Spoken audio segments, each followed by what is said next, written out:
Good evening, and welcome back to the Democratic People's Republic of Korea newscast agency for truth and understanding. I'm your head anchor, Neil Sevigny. For approximately 300 years, the Atlantic slave trade oversaw the transport of 10.7 million slaves to the Americas. Today, all across the world, there are still prevalent remnants of the phenomenon. Tonight, we will take an interesting look at how those affected by the African diaspora live their lives today. In Oceania, Black African Australians are using social media as a way to get back racial dignity. By using social media, African Australians can show others their real personalities and break past stereotypes and preconceived perceptions. It also provides a way for people experiencing similar struggles to connect and share their experiences regarding racism. However, social sites are far from exempt from racism, as there are large amounts of racist content on social media platforms, described by the conversation as a cesspool of hatred. Despite the racist environment sometimes found on social media, it seems to be a place to connect and relate for most.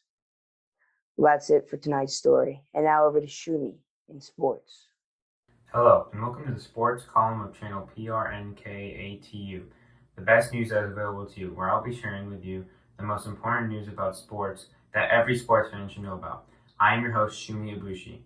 In today's report, we will talk about the news surrounding how racism is still very present in sports today. In many different types of sports, there are always going to be hecklers and trolls, but some people are taking it too far. In sports like football, soccer, and even motorsport like Formula One, there is racism everywhere. Football has seen many players that have experienced racism, like player Brian Flores, who sued the NFL and multiple teams in the NFL, alleging that these teams were discriminating against him because of his race. Soccer players have also experienced racism and online abuse throughout a history of soccer. Soccer players like Marcus Rashford, Mario Balotelli, Jadon Sancho, and Emil Alaco have all experienced racism during their careers. Mario Balotelli has seen many different types of racist things during the height of his career for Italy, from fans being directly abusive during the game to receiving racist remarks online. More recently, Marcus Rashford and Jadon Sancho have experienced racist comments and online abuse after they failed to score the penalties at the Euro 2020 final for England. And finally, Emil Alaco is an English women's international player who has had racist comments directed at her by England's former manager, Mark Sampson, as well as more recently, the women's English national team have been criticized for not having enough diversity on their team that won the 2022 Euros, having only 3 black players on the roster, with only one of them getting any game time at all. That's all for sports. Now over to Nate and entertainment. Welcome back to the People's Entertainment, your only legal source of entertainment in our great nation. I am your host, Nate Kirkland.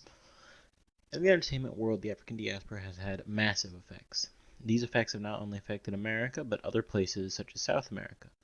For this story, we go to Colombia, where the group Congolese Sami has used rap to talk about their culture, food, traditions, and society.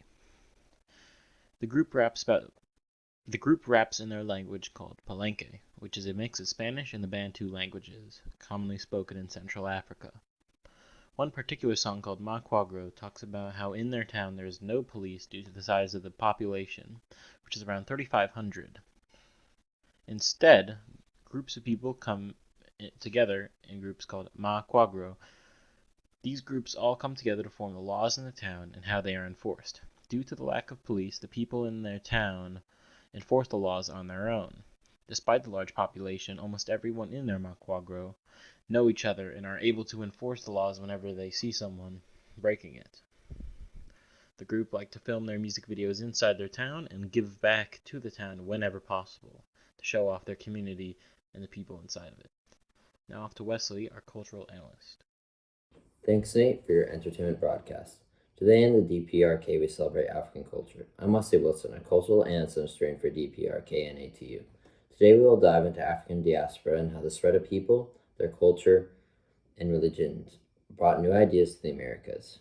African diaspora, a term that describes the mass dispersion of people from Africa during the transatlantic slave trades from the 1500s to the 1800s. During this time period, an estimated 12 million slaves were taken into the Americas from Africa. This enslavement brought people from Africa into the Americas, where there were very new things that they had never seen before their arrival to the Americas. Just like how in the allegory of the cave, the people who only saw shadows finally saw the other parts of the world. Some religions that were introduced to the Americas from Africa are tribal shamanism and Islam. Tribal shamanism is a system of religious practice. Historically, it is often associated with indigenous and tribal societies and involves belief that shamans, with a connection to the other world, have the power to heal the sick, communicate with spirits, and escort souls of the dead to the afterlife. Followers of Islam are called Muslims. Muslims, people who practice Islam, are monotheistic and worship one all-knowing God, who in Arabic is known as Allah.